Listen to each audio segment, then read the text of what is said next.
ഈ രാജ്യത്ത് വഖഫ് എന്ന് പറയുന്നതിലൂടെ ഈ രാജ്യത്തെ ജനതയെ വീണ്ടും ഭിന്നിപ്പിക്കാൻ പുറത്തു നിന്ന് വന്ന ഭിന്നിപ്പിന്റെ ശക്തികൾ ഡിവൈഡ് ആൻഡ് റൂളിലൂടെ ഒരു കാലത്ത് നമ്മെ ഭിന്നിപ്പിച്ച് ഭരിച്ചവർ. ഡിവൈഡ് ആൻഡ് റൂൾ എന്നത് ഞാൻ എൻ്റെ സ്വന്തം നിലയിൽ ഭാവനയിൽ മെനഞ്ഞെടുത്ത ഒരു പദമല്ല. നിങ്ങൾക്ക് എല്ലാവർക്കും അറിയാം, ഞാനും നിങ്ങളുമൊക്കെ പാഠപുസ്തകങ്ങളിൽ ഇന്നലകളിൽ ഇന്നും ഇന്നുണ്ടാകുമോ എന്ന് എനിക്കറിയില്ല. പഠിച്ചുകൊണ്ടിരിക്കുന്നത് ബ്രിട്ടീഷുകാരന്റെ ഇന്ത്യയിലെ ഭരണമുറപ്പിക്കാനുള്ള അടിസ്ഥാന നയം, അടവ് നയം ഡിവൈഡ് ആൻഡ് റൂൾ ആയിരുന്നു, ഭിന്നിപ്പിച്ച് ഭരിക്കുക എന്നതാണ്. പ്രിയപ്പെട്ടവരെ, വിദേശി കടന്നു വന്നാൽ സ്വദേശിയെ ഭരിക്കണമെങ്കിൽ അവന് സ്വദേശി ജനതയെ ഭിന്നിപ്പിച്ചുകൊണ്ടിരിക്കണം. അങ്ങനെ ഭിന്നിപ്പിക്കുന്നവരോട് സന്ധി ചെയ്യാൻ സന്നദ്ധമല്ലെന്ന് ഇന്ത്യൻ ജനതയിലെ ഹിന്ദുവും ക്രിസ്ത്യാനിയും മുസ്ലിമും മതമുള്ളവനും ഇല്ലാത്തവനും ബുദ്ധനും ജൈനനുമൊക്കെ ഒരുമിച്ച് തീരുമാനിച്ചപ്പോ ഗത്യന്തരമില്ലാതെ കെട്ടുകെട്ടേണ്ടി വന്ന അവരെ ഈ രാജ്യത്ത് നിന്ന് നമ്മൾ പുറന്തള്ളിയത് അവരെ നമ്മെ ഭിന്നിപ്പിച്ചതുകൊണ്ടാണ്. ഗാന്ധിജിക്ക് വിദേശിയോട് വെറുപ്പൊന്നുമില്ല. ജമിയത്തുൽ ഉലമാ ഹിന്ദിനും വിദേശിയോട് വെറുപ്പില്ല. വിദേശി സ്വദേശി അതിർവരമ്പുകൾ മനുഷ്യൻ തീർത്തതാണ്. സ്വന്തം രാഷ്ട്രത്തിന്റെ സുരക്ഷതയ്ക്ക് വിഘാതമാകാത്തിടത്തോളം കാലം അയൽപക്ക രാജ്യങ്ങളെ വെറുപ്പോടെ ശത്രുതയോടെ കാണണമെന്ന് വിചാരിക്കുന്നവരല്ല ഇന്ത്യൻ ജനത. അത് മനുഷ്യത്വത്തിന്റെ തേട്ടമാണ്. ഗാന്ധിജിക്കതില്ല. ക്രിസ്തുദേവന്റെ പരിത്യാഗശീലവും സാക്ഷാൽ കൃഷ്ണനാം ഭഗവാന്റെ ധർമ്മരക്ഷോപായവും ബുദ്ധന്റെ അഹിംസയും ശങ്കരാചാര്യരുടെ ബുദ്ധിശക്തിയും രന്തിദേവന്റെ ദയാവായ്പും ശ്രീഹരിചന്ദ്രനുള്ള സത്യവും മുഹമ്മദിൻ സല്ലല്ലാഹു അലൈഹി വസല്ലം സത്യവും സ്ഥൈര്യവും ഒരാളിൽ ചേർന്നൊത്തു കാണണമെങ്കിൽ ചെല്ലുവിൻ ഭവാന്മാരൻ ഗുരുവിൻ നികടത്തിൽ, അല്ലായെങ്കിൽ അവിടുത്തെ ചരിത്രം വായിക്കുവിൻ എന്ന് മഹാനായ വള്ളത്തോൾ നാരായണ മേനോൻ എന്റെ ഗുരുനാഥൻ എന്ന കവിതയിലൂടെ മലയാളത്തെ പഠിപ്പിച്ച ഗാന്ധിജിക്ക് ലോകത്തുള്ള എല്ലാ മഹാന്മാരുടെയും സൽഗുണങ്ങൾ ഒത്തുചേർന്ന ഒരു മഹാവിശിഷ്ട വ്യക്തിത്വമായിരുന്നു എന്ന് പറയുമ്പോ അദ്ദേഹത്തിന് വെള്ളക്കാരന്റെ തൊലിവെളുപ്പിനോടല്ല വിരോധം, അവൻ സംസാരിച്ച ഇംഗ്ലീഷ് ഭാഷയോടുള്ള വിരോധം. പിന്നെ എന്താണ് അവരെ എതിർക്കാൻ ഗാന്ധിജിയെ പ്രേരിപ്പിച്ചത്? ഇന്ത്യൻ ജനതയെ അവർ നമ്മെ ഭിന്നിപ്പിച്ചു എന്നതാണ്. പ്രിയപ്പെട്ടവരെ, ഭിന്നിപ്പിന്റെ ശക്തികളെ ഇന്ത്യ പൊറുക്കില്ല. അത് ഇന്ത്യയുടെ പൈതൃകമാണ്.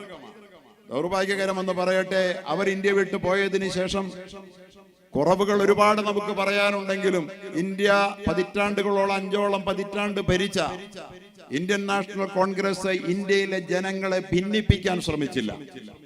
കുറവുകളുണ്ട്, വീഴ്ചകളുണ്ട്, ഒക്കെ ഉണ്ട്. ഉണ്ടെന്ന് പറയുന്നവരാ നമ്മൾ, ഇല്ലാതിരിക്കില്ലല്ലോ ഉള്ളത്.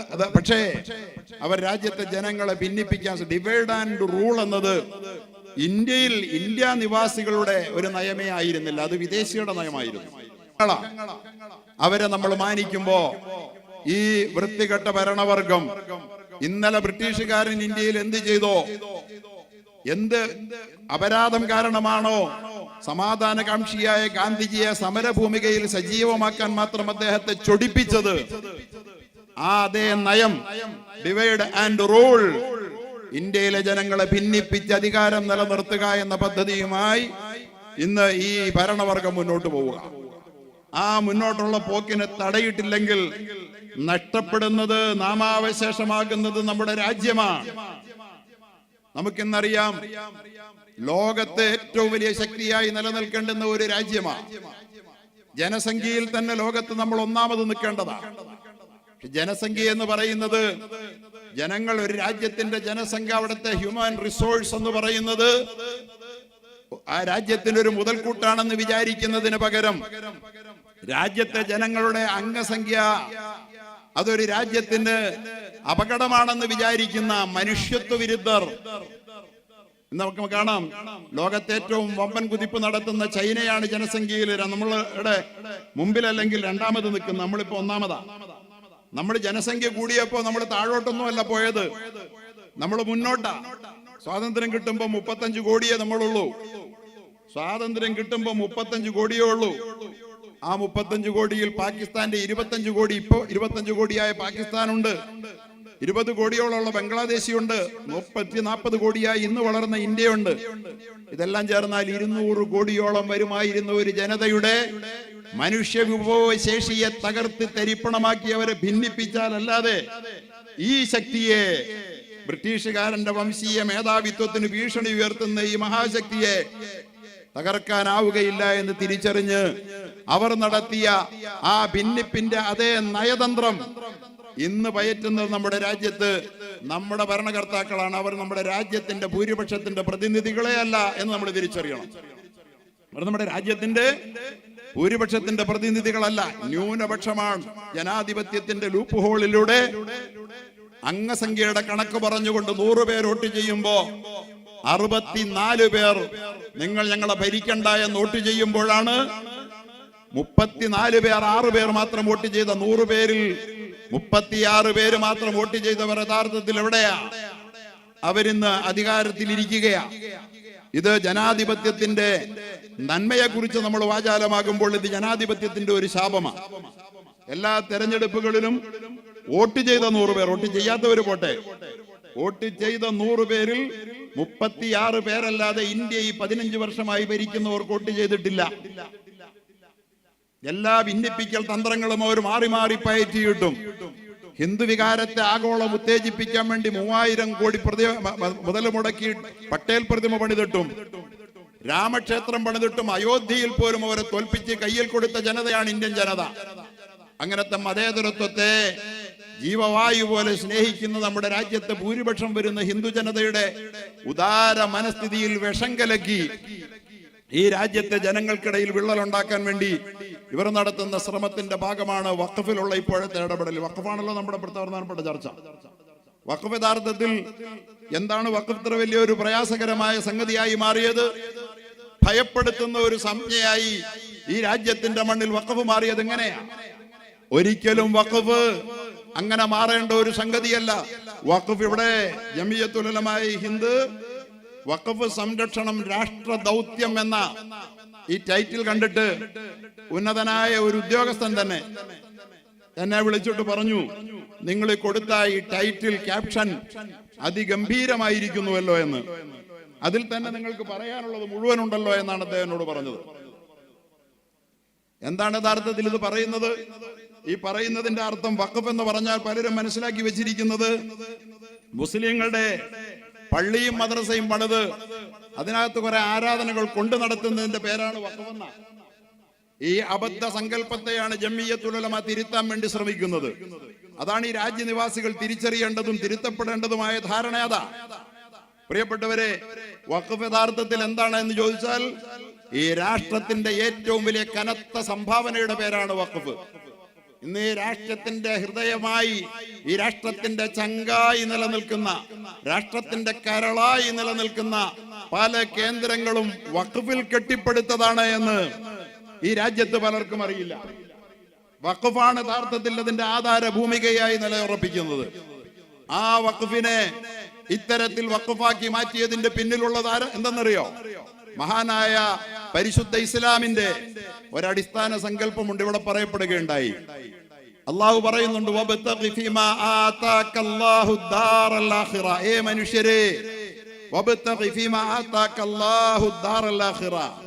നിങ്ങൾക്ക് ഈ ഭൂമിയിൽ ഞാൻ എന്തെല്ലാം സുഖ സൗഭാഗ്യങ്ങൾ അനുഗ്രഹങ്ങൾ തന്നിട്ടുണ്ടോ അതെല്ലാം കൊണ്ട് നിങ്ങൾ പരലോകം വെട്ടിപ്പിടിക്കുക. ഈ ലോകത്ത് ഇസ്ലാമിക സമൂഹത്തിന്റെ വിശ്വാസം ഈ ലോകത്ത് ലഭിച്ചിരിക്കുന്ന ഈ ജീവിതം ഇവിടെ ആനന്ദിച്ച് ആസ്വദിച്ച് അർമാദിച്ച് അവസാനിപ്പിക്കാനുള്ളതാണെന്നല്ല, മറിച്ച് ഈ ലോകത്തെ ജീവിതം ഒരു പരീക്ഷണമാണ്. നിങ്ങളുടെ ശരീരം വളരെ ചെറുതാണ്, ഭൂമിക്കുള്ളതാണ്. പക്ഷേ നിങ്ങളുടെ മനസ്സ് ഈ ലോകത്തൊതുങ്ങാത്ത പരലോകത്തിനുള്ളതാണ്, സ്വർഗസീമകൾക്കുള്ളതാണ്.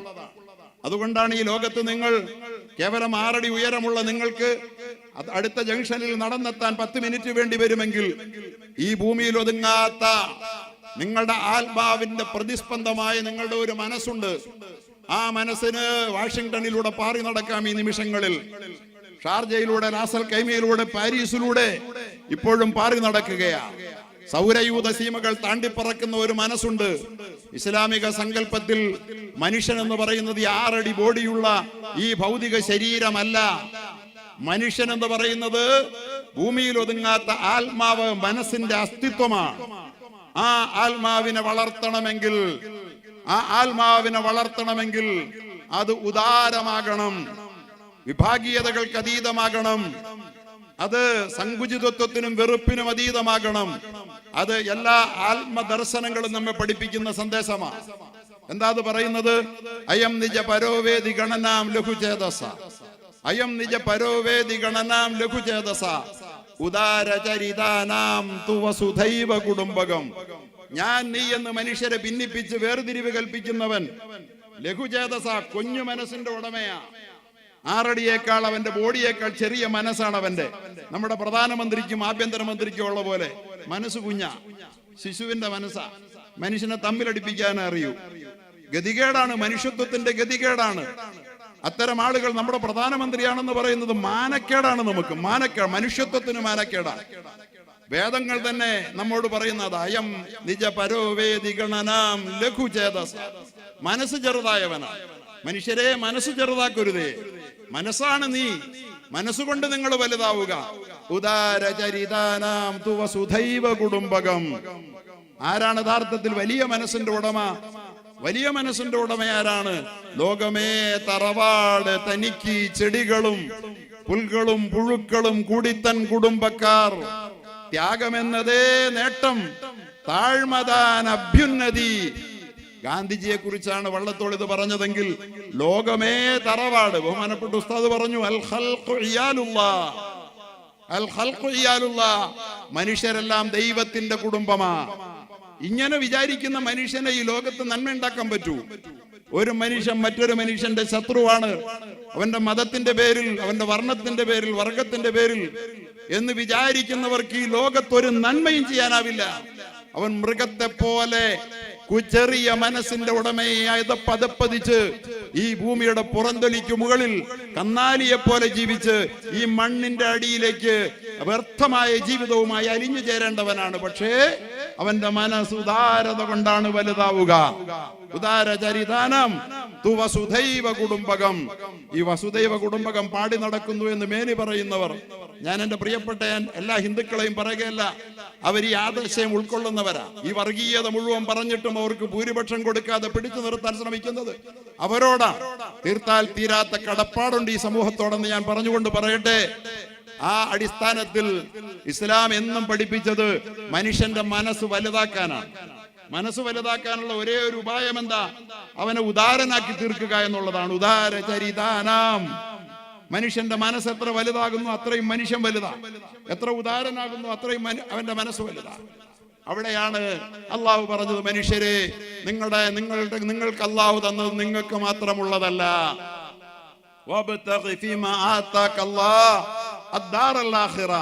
നിങ്ങൾക്ക് അള്ളാഹു തന്നത് പണമാകട്ടെ, പദവിയാകട്ടെ, അധികാരമാകട്ടെ, സ്ഥാനമാകട്ടെ, സൗന്ദര്യമാകട്ടെ, മറ്റ് സൗഭാഗ്യങ്ങൾ എന്തുമാകട്ടെ, ആരോഗ്യമാകട്ടെ, അതുകൊണ്ട് നിങ്ങൾ പരലോകം അനന്തമായി ചേക്കേറാൻ വേണ്ടി നിന്റെ മനസ്സ് തുടികൊട്ടുന്ന ഇവിടെ ഒതുങ്ങാതെ, ഞാൻ ഈ ലോകത്തിന്റെ അടിമയല്ല, ഞാൻ പരലോകത്തിന് വേണ്ടി കൊതിക്കുന്നു എന്ന് നിന്നോട് ഓരോ നിമിഷവും പറഞ്ഞുകൊണ്ട് നിന്റെ ഉള്ളിൽ അനന്തതകളിലേക്ക് ചിറകടിച്ച് പറക്കാൻ കൊതിക്കുന്ന നിന്റെ മനസ്സുണ്ടല്ലോ, ആ മനസ്സിനെ വലുതാക്കി പരലോകം വെട്ടിപ്പിടിക്കുക. കൈ കിട്ടിയത് എന്തുണ്ടെങ്കിലും അതുകൊണ്ട് പരലോകം നേടാൻ നോക്കണം. 50,000 കോടിയുണ്ട്, എനിക്കും എന്റെ മക്കൾക്കും എന്റെ കെട്ടിയോക്കും കുട്ടിയോക്കും ഒന്ന് മാത്രം തീരുമാനിച്ച അവൻ എന്തിനു കൊള്ളാം? അവന് പരലോകമില്ല. ഇത് ഇസ്ലാമിക ദർശനമാണ്. ഉദാരത, ദാനധർമ്മം എന്നൊക്കെ പറയുന്നത് വേണമെങ്കിൽ ആളുകളുടെ ഉദാരന്മാരുടെ സൗജന്യമല്ല, മനുഷ്യനാകാനുള്ള അവന്റെ ആത്മാവിനെ ആകാശത്തോളം വളർത്തി ആകാശ സീമകളിൽ അവന്റെ റിയൽ എബോർഡ്, യഥാർത്ഥ താവളം ഉറപ്പിക്കാനുള്ള ഒരു മനുഷ്യന്റെ ജീവിതത്തിലെ സുവർണാവസരമാണ് അവൻ ഉദാരനാവുക എന്ന് ഇസ്ലാം പഠിപ്പിച്ചു. പരലോകം കയ്യിൽ കിട്ടിയത് കൊണ്ട് പരലോകം വെട്ടിപ്പിടിക്കുക. നിനക്കല്ലാഹു നിനക്കുള്ള ഭൂമിയിലെ വിഹിതം നീയൊട്ട് മറക്കുകയും വേണ്ട. എല്ലാം വലിച്ചെറിഞ്ഞ് സന്യാസിയെ പോലെ ജീവിക്കണ്ട. നിനക്ക് അനുവദിക്കപ്പെട്ട ഭൗതിക ലോകത്തെ വിഹിതങ്ങൾ, വിഭവങ്ങൾ അത് നീ മറക്കുകയും വേണ്ട. അത് നിനക്കുള്ളതുമാണ്. വലാ തൻസ നസീബക മിനദ് ദുനിയ വഅഹ്സിൻ കമാ അഹ്സനല്ലാഹു ഇലൈക്. നിനക്ക് അല്ലാഹു ഉപകാരം ചെയ്ത പോലെ അള്ളാഹുവിന്റെ സൃഷ്ടികൾക്ക് സമസൃഷ്ടങ്ങൾക്ക് നീയും ഉപകാരം ചെയ്യുക. ഇതാണ് ഖുർആന്റെ മെസ്സേജ്. നിനക്ക് അല്ലാഹു ഉപകാരം ചെയ്തെങ്കിൽ ചെയ്ത ഉപകാരത്തിന്റെ പങ്ക് നൽകി നീ മറ്റുള്ളവർക്ക് ഉപകാരം ചെയ്യുക. ഇസ്ലാമിന്റെ ദർശനം വിഭാവനം എന്തെന്നറിയോ? എന്താണ് ദാനം ചെയ്യേണ്ടത്? എല്ലാം കഴിച്ച് മിച്ചമുണ്ടായിട്ട് തനിക്കും തന്റെ 10 തലമുറയ്ക്കും അനുഭവിച്ചാലും തീരാത്തത് മുഴുവൻ ബാങ്ക് ലോക്കറിൽ ഭദ്രമായി സൂക്ഷിച്ചിട്ട് പിന്നെ വല്ല മിച്ചം കിട്ടുന്നതിൽ നിന്നും വെള്ളിത്തുട്ടുകൾ വലിച്ചെറിഞ്ഞ് ദാനത്തിന്റെ കടമ തീർക്കാൻ ശ്രമിക്കുന്നവനല്ല മുസ്ലിം. മറിച്ച് മുസ്ലിം എന്ന് പറയുന്നത് എന്താണ് ചെലവാക്കേണ്ടതെന്ന് നബിയെ അവർ അങ്ങയോട് വന്ന് ചോദിക്കും. ചെലവാക്കിയേ പറ്റൂ, ചെലവാക്കണമെന്ന് അങ്ങ് അവരോട് പറയുമ്പോ അള്ളാഹുവും അവന്റെ പ്രവാചകനും പറയുന്നത് എന്തും ചെയ്ത് പരലോകം സ്വന്തമാക്കുക എന്ന ഏകമുഖ ലക്ഷ്യവുമായി ജീവിക്കുന്ന താങ്കളുടെ അനുയായികൾ താങ്കളോട് വന്ന് ചോദിക്കും, അനിൽ എന്താണ് ഞങ്ങൾ ചെലവാക്കേണ്ടത്? പറഞ്ഞു കൊടുക്കണം പ്രവാചകരെ, ആവശ്യം കഴിച്ച് മിച്ചമുള്ളത് ചെലവാക്കാനല്ലെങ്കിൽ പിന്നെന്തിനാന്ന്? ആവശ്യം കഴിച്ചിട്ട് ബാക്കിയുള്ളത് ചെലവാക്കാനെന്ന് പറഞ്ഞു കൊടുക്കുക. ഈ ദർശനം ഏറ്റുവാങ്ങിയതിന്റെ പേരിലാണ് ഈ ലോകത്തും രാജ്യത്തും വഖഫുണ്ടായത് എന്ന് അറിയാത്തവർ അറിയണമെന്ന് പറയാൻ ഞാൻ ആഗ്രഹിക്കുകയാണ്. മഹാനായ പ്രവാചകന്റെ കാലഘട്ടത്തിൽ ഉമർ റളിയല്ലാഹു തആല അൻഹു, ഇസ്ലാമിന്റെ ആദ്യത്തെ ഖലീഫയായ ഉമർ റളിയല്ലാഹു തആല അൻഹുവിന് ഒരു വലിയ തോട്ടം അദ്ദേഹത്തിന്റെ കൈവശം വന്നു ചേർന്നു. അദ്ദേഹം പ്രവാചകനോട് വന്നിട്ട് പറഞ്ഞു, പ്രവാചകരെ, എന്റെ കൈവശം ഒരു മികച്ച തോട്ടം വന്നു ചേർന്നിട്ടുണ്ട്. ഞാൻ പരലോകമാണ് ലക്ഷ്യം വെക്കുന്നത്. ഈ തോട്ടം ഞാൻ എന്ത് ചെയ്യണം? എന്റെ ജീവിതത്തിൽ ഇത്രയും അമൂല്യമായ ഒരു വിഭവം, ഒരു തോട്ടം അല്ലെങ്കിൽ ഒരു സമ്പാദ്യം എനിക്ക് ഇന്നോളം ഉണ്ടായിട്ടില്ല.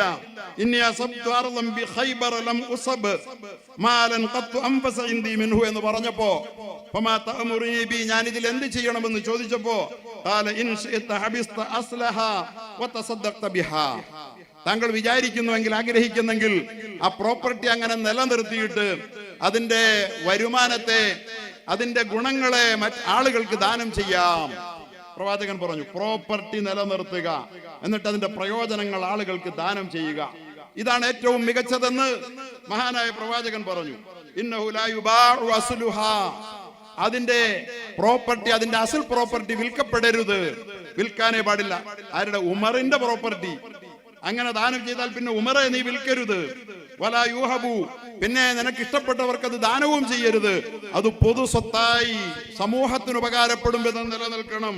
വലാ യൂറതു, നിന്റെ അവകാശികൾക്ക്, ഇബ്നു ഉമർ അടക്കമുള്ള നിന്റെ മക്കൾക്കും ഇനി അത് കൊടുത്തൂടാ എന്ന് പറഞ്ഞ് പഠിപ്പിച്ചതിൽ നിന്ന് തനിക്കുള്ളതിൽ ഏറ്റവും വിലപ്പെട്ടത് പടച്ച തമ്പുരാന്റെ പ്രീതിക്ക് വേണ്ടി പരലോകം സ്വന്തമാക്കാൻ വേണ്ടി കൊടുത്ത ഉമറുൽ ഫാറൂഖിന്റെ ആ അനുയായികൾ, പിന്മുറക്കാരായ മുസ്ലിം സമുദായം എല്ലാ കാലത്തും അവരുടെ സ്വത്തുക്കൾ അള്ളാഹുവിന്റെ പ്രീതിക്ക് വേണ്ടി വഖഫ് ചെയ്തിട്ടുണ്ട്. സാധുക്കൾക്ക് അതിൽ നിന്ന് ദാനം ചെയ്യുക. ബന്ധുക്കൾക്കും അടിമകൾക്ക് അവരുടെ മോചനത്തിന് വേണ്ടിയും ദൈവമാർഗത്തിലും വഴിയാധാരമായവരുടെ സുരക്ഷിതത്വത്തിനും അതിഥി സൽക്കാരത്തിനും മിഹ്മാൻ ഖാനകൾ, സൽക്കാര കേന്ദ്രങ്ങൾ പണിത് കൊടുക്കാനും ഒക്കെയായി താങ്കൾക്ക് അതിന്റെ വിഹിതം വിനിയോഗിക്കാം. അത് കൈകാര്യം ചെയ്യുന്ന ആൾക്ക് മാന്യമായി അതിൽ നിന്ന് അത് ഭക്ഷിക്കാം, അത് അനുഭവിക്കാം, മാന്യമായ അളവിൽ മാത്രം എന്ന് പറഞ്ഞുകൊണ്ട് മഹാനായ പ്രവാചകൻ പഠിപ്പിച്ച അന്ന് മുതൽ ഇസ്ലാമിക സമൂഹം അവരുടെ സ്വത്തുക്കൾ വഖഫ് ചെയ്തു. ആ വഖഫാണ് ലോകം മുഴുവൻ ഇസ്ലാമിക സമൂഹത്തിന്റെ പള്ളികളായി, അതുപോലെ തന്നെ മദ്രസകളായി, അതുപോലെ തന്നെ ലോകത്ത് നിന്ന് കാണപ്പെടുന്ന പലതുമായി നിലനിൽക്കുന്നത്. രാഷ്ട്രത്തിന്റെ ദൗത്യമാകുന്നത് എങ്ങനെയാണ്? അവിടെയാണ് നിങ്ങൾ മനസ്സിലാക്കേണ്ടത്. ഈ സ്വത്തുക്കൾ യഥാർത്ഥത്തിൽ വഖഫ് പ്രവാചകൻ പഠിപ്പിച്ചത് നേരത്തെ ഇവിടെ ഉസ്താദ് പറഞ്ഞു, മുസമ്മിൽ മൗലവി അത് പറയുകയുണ്ടായി. സബഉൻ തജ്രി ലിൽ അബ്ദി ബഅദ മൗതി, മനുഷ്യൻ മരിച്ചാൽ അവന്റെ ഖബറിലേക്ക് പ്രതിഫലമായി 7 കാര്യങ്ങളുടെ നന്മകൾ പ്രവഹിച്ചുകൊണ്ടിരിക്കും. പറയുക, മരിച്ചാലും അവന്റെ ആത്മാവ് അനന്തതകളിൽ ചേക്കേറുമ്പോ അവന്റെ ആത്മാവിന് പുണ്യമായി, നന്മയായി ഈ ലോകത്ത് നിന്ന് നന്മകൾ പ്രവഹിച്ചുകൊണ്ടിരിക്കും. എന്തൊക്കെ ചെയ്താൽ? വിദ്യാഭ്യാസത്തിന്റെ ഏർപ്പാട് ചെയ്താൽ, ഇൽമ്, അറിവ് എന്ന് പറഞ്ഞാൽ ഇസ്ലാമിനെ സംബന്ധിച്ചിടത്തോളം രണ്ടായി അറിവിനെ ഒരു കാലത്തും തരം തിരിച്ചിട്ടില്ല. മുസ്ലിം സ്പെയിനിൽ യൂറോപ്പിന്റെ നെഞ്ചകത്ത് 600 ആണ്ട് ഭരിച്ച ഇസ്ലാമിക സമൂഹം കൊർഡോവ യൂണിവേഴ്സിറ്റി ഉണ്ടാക്കിയപ്പോ ഖുർആൻ പഠനത്തിനും ശാസ്ത്ര പഠനത്തിനും 2 സംവിധാനം ഉണ്ടാക്കിയില്ല. അവിടെയാണ് സിൽവസ്റ്റർ രണ്ടാമനെ പോലുള്ള പിൽക്കാലത്തെ ക്രൈസ്തവ ലോകത്തിന്റെ പോപ്പുമാർ വന്ന് വിദ്യാഭ്യാസം നേടിപ്പോയത്. ഇസ്ലാമിന് വിദ്യാഭ്യാസം ഒന്നാണ്, അത് സമഗ്രമാണ്. ഭൗതികം ആത്മീയം എന്ന വേർതിരിവ് പോലുമില്ല. അള്ളാഹുവിന്റെ പ്രവാചകൻ പറഞ്ഞു, വഖഫ് ചെയ്യേണ്ടത് മൻ അല്ലമ ഇൽമ, ഇൽമു പഠിപ്പിക്കാനാണ്, വിദ്യാഭ്യാസത്തിന്. പ്രിയപ്പെട്ടവരെ, വിദ്യാഭ്യാസത്തിന് വേണ്ടി വഖഫ് ചെയ്യണമെന്ന് പറഞ്ഞാൽ തന്റെ വിലപ്പെട്ട സ്വത്ത് വിട്ടുകൊടുക്കാൻ മടിയില്ലാത്ത സമ്പന്നന്മാരെ ഇന്നുണ്ടെന്ന് മാത്രമല്ല, ഇന്നലകളിൽ കേരളം ദർശിച്ചതിന്റെ അനന്തരഫലമാണ് ഇന്ന് വിവാദമായി മാറിയിരിക്കുന്ന മുനമ്പത്തെ വഖഫ് ഭൂമി എന്ന് നിങ്ങൾ മനസ്സിലാക്കണം. മൻ അല്ലമ ഇൽമ, ഒന്ന് വിദ്യാഭ്യാസത്തിന്റെ ഏർപ്പാട് ചെയ്യുന്നവർ. രണ്ടാമത്തേത് ആരാണെന്നറിയോ? ഔ ഖറാ നഹ്റ, നേരത്തെ പറഞ്ഞു, ഒരു നദി, ഒരു കനാല് ഒഴുക്കി കൊടുത്താൽ പൊതുജനാവശ്യത്തിന് വേണ്ടി. നോക്കൂ, വിദ്യാഭ്യാസത്തിന്റെ സൗകര്യം മുസ്ലിങ്ങൾക്ക് മാത്രമാണോ? രാഷ്ട്രത്തിന് പൊതുവേ അല്ലേ? നദി ഒഴുക്കിയാൽ മുസ്ലിങ്ങൾ മാത്രമേ കുളിക്കുള്ളൂ. അല്ലെങ്കിൽ കിണർ കുഴിച്ചു കൊടുത്താൽ, അല്ലെങ്കിൽ പ്ലാന്റേഷനുകൾ, തോട്ടങ്ങൾ നിർമ്മിച്ചിട്ട് അതിന്റെ പ്രയോജനം പൊതുജനത്തിന് വിട്ടുകൊടുത്താൽ, അല്ലെങ്കിൽ പള്ളി പണിതാൽ. അഞ്ചാമതാ, എല്ലാരും ഇപ്പൊ പള്ളിയിലാ കയറി, വഖഫ് തുടങ്ങണ പള്ളിയിലാ, പിന്നെ മദ്രസയില. അഞ്ചാമത് പറയുക പള്ളിയിൽ. ഈ പള്ളിയിൽ മാത്രമായി വഖഫിന്റെ ലക്ഷ്യത്തെ ഒതുക്കി കെട്ടി. അക്കാര്യത്തിൽ നമുക്കുണ്ട് പങ്ക്. നമ്മൾ യഥാർത്ഥത്തിൽ വഖഫ് കൈവശം ഉണ്ടെങ്കിൽ പോലും വഖഫിനെ ഈ പറയപ്പെട്ട ലക്ഷ്യങ്ങൾക്ക് വേണ്ടി ഉപയോഗിക്കാൻ നമുക്ക് കഴിഞ്ഞിട്ടുണ്ടോ എന്നുള്ള ചോദ്യം പ്രസക്തമാണ്. വഖഫിന്റെ കൃത്യമായ വിനിയോഗത്തിൽ നമ്മുടെ പൂർവികന്മാർ കാണിച്ചതുപോലുള്ള ഉത്തരവാദിത്വപൂർണമായ ബാധ്യതകള് ഏറ്റെടുക്കുന്നതിൽ നമ്മൾ പരാജയപ്പെട്ടു പോയപ്പോഴല്ലേ വഖഫ് എന്ന് പറയുന്നത് മുസ്ലിങ്ങളുടെ ഏതാണ്ട് സ്വന്തമാണ് എന്ന് ഈ വെറുപ്പിന്റെ ശക്തികൾ പ്രചരിപ്പിച്ചപ്പോൾ ജനങ്ങൾ അതിന് വശംവദരായി പോയത്. വഖഫിന്റെ ഭൂമിയിൽ എന്തൊക്കെയാണ് ഇവിടെ പ്രവർത്തിക്കുന്നതെന്നറിയോ? സുപ്രീം കോടതി വഖഫ് ഭൂമിയിലാ. ആർക്കിയോളജി ഓഫ് ഇന്ത്യയുടെ നിരവധി സ്ഥാപനങ്ങൾ ഡൽഹിയിൽ വഖഫിന്റെ ഭൂമിയിലാ. ഇന്ത്യൻ റെയിൽവേയുടെ പ്രതിരോധ സേനയുടെ ഏറ്റവും അധികം ഭൂമി വഖഫാണ്. ഡൽഹി കോർപ്പറേഷന്റെ ഒരുപാട് സ്ഥലങ്ങൾ വഖഫിലാണ്. എന്ന് പറഞ്ഞാൽ വഖഫ് ചെയ്യപ്പെടുന്ന ഭൂമി ഒരു രാഷ്ട്രത്തിന്റെ പൊതു നന്മയ്ക്ക് വിനിയോഗിക്കപ്പെടാമെന്നുള്ളത് ഇസ്ലാമിക സമൂഹം അംഗീകരിച്ചിട്ടുള്ളത് കൊണ്ടാണ്. കാരണം ഇവിടെ പറഞ്ഞത്, നദിയൊഴുക്കിയാൽ, കിണർ കുഴിച്ചാൽ, തോട്ടം നിർമ്മിച്ചാൽ, വിദ്യാഭ്യാസ സ്ഥാപനങ്ങൾ ഉണ്ടാക്കിയാൽ ഇതെല്ലാം വഖഫായി. 36 വഖഫ് ബോർഡുകൾ കേന്ദ്ര ഗവൺമെന്റിന്റെ അണ്ടറിലുണ്ട്, സ്റ്റേറ്റുകളുടെയും കീഴിൽ. ഈ വഖഫ് ബോർഡുകളൊന്നും മുസ്ലിമീങ്ങൾ സമരം ചെയ്തുണ്ടാക്കിയതല്ല. മുസ്ലിമീങ്ങൾ ഇട്ടും വെച്ചും പോയ ആ വസ്തുവകകൾ അത് വ്യക്തികൾ അന്യാധീനപ്പെടുത്താതിരിക്കാൻ വേണ്ടി അതിവിടെ സംഭവിച്ചു. നിങ്ങൾക്കറിയോ, 2002 LK അദ്വാനി ഉദ്ഘാടനം ചെയ്ത മില്ലനിയം പാർക്ക് 10 ഏക്കർ ഭൂമി ഖബർസ്ഥാന് വേണ്ടി വഖഫ് ചെയ്തതാ. അതൊക്കെ നമുക്ക് സഹിക്കാം, കാരണം പൊതുസമൂഹത്തിന് വേണ്ടി നൽകിയതിൽ മുസ്ലിം സമൂഹം ഇടപെട്ടിട്ടില്ല. ഇപ്പൊ മുസ്ലിം സമുദായം അത് അരുത്, ഭേദഗതികൾ അരുതെന്ന് പറയുന്നപ്പോൾ എന്തേ ഈ സമുദായം മുമ്പേ പറഞ്ഞില്ല? നിങ്ങൾ ആലോചിക്കണം. സുപ്രീം കോടതി വിട്ടതാന്ന് പറഞ്ഞോ? റെയിൽവേ പിടിച്ചെടുത്ത ഭൂമി തരാൻ പറഞ്ഞോ? പ്രതിരോധ സേനയുടെ വസ്തുവകകൾ വഖഫിന്റെതാണ്, രേഖാമൂലം രേഖകൾ സംസാരിക്കുന്നു, തരണമെന്ന് നമ്മൾ പറഞ്ഞോ? ആർക്കിയോളജിയുടെ വസ്തുവകകൾ വിട്ടുതരണമെന്ന് പറഞ്ഞോ? എന്താ കാര്യം? വഖഫിന് രാഷ്ട്ര നിർമ്മാണത്തിൽ വഖഫിന്റെ പ്രോപ്പർട്ടികൾക്ക് ഒരു പങ്കുണ്ട്. അതുകൊണ്ട് അത് ആ നിലയിൽ ഉൾക്കൊള്ളാൻ കഴിയുമെന്ന് ഈ രാജ്യത്തെ മുസ്ലിം സമുദായത്തിന് തിരിച്ചറിയാൻ ശേഷിയുണ്ട്. അതുകൊണ്ട് രാഷ്ട്രമത കൈകാര്യം. പക്ഷേ നിങ്ങൾക്കറിയുമോ, ഇന്ത്യയിലെ എന്നല്ല ലോകത്തെ തന്നെ ഏറ്റവും വലിയ മുതലാളിയായി മണിക്കൂറുകളോളം ജീവിക്കുകയും ചില മണിക്കൂറുകൾ അതിനുശേഷം താഴോട്ട് വരികയും ചെയ്ത സാക്ഷാൽ അംബാനിയുടെ അന്റാലിയ എന്ന് പറയുന്ന 32 നിലയുള്ള ആഡംബര ഭവനമുണ്ടല്ലോ, അത് നിലനിൽക്കുന്നത് വഖഫ് ഭൂമിയിലാ. ഏക്കർ കണക്കിനുള്ള വഖഫ് ഭൂമിയിലാ. എറണാകുളം നഗരത്തിലെ 10 സെന്റിന്റെ വില പോലും കൊടുക്കാതെ അയാൾ സ്വന്തമാക്കിയപ്പോ ഇത്തരക്കാരായ ആളുകൾ, അത് മുസ്ലിങ്ങളുണ്ട്, മുസ്ലിങ്ങളല്ലാത്തവരുമുണ്ട്. അങ്ങനെ വന്നപ്പോൾ അത് അന്യാധീനപ്പെട്ട് രാഷ്ട്രത്തിന് നഷ്ടപ്പെട്ടു പോകാതിരിക്കാൻ വേണ്ടി വഖഫിന്റെ നിയമങ്ങളെ കർക്കശമായി ഉറപ്പിച്ചത് കോൺഗ്രസിന്റേതും മറ്റു ഗവൺമെന്റുകളും ഉറപ്പിച്ചത് രാജ്യത്തിന് വേണ്ടിയാ, മുസ്ലിങ്ങൾക്ക് വേണ്ടിയല്ല.